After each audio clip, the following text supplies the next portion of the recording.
In this video, I'm going to give you the answer of this question. The question is, where is the world's first 3D printed office building? When I give you a list of the option, and here is the list of the option: Tokyo, Dubai, New York City, and the very last option is Seoul. And the correct answer for the question is Dubai. That's the answer for the question. Hi, thank you so much for watching this video.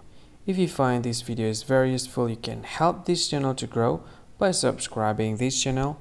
Please this subscribe button and don't forget to like this video. And if you find this video is not really good, or you don't really like this video, or you kind of feel that it's a little bit offensive or something like that, you can click this one, dislike button. You can do that anyway.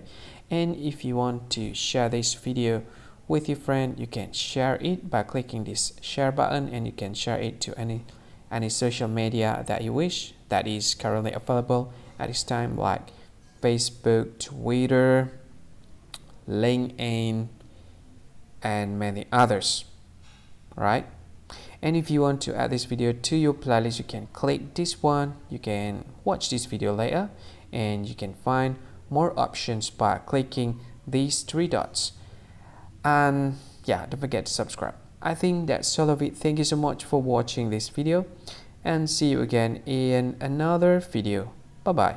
See you again.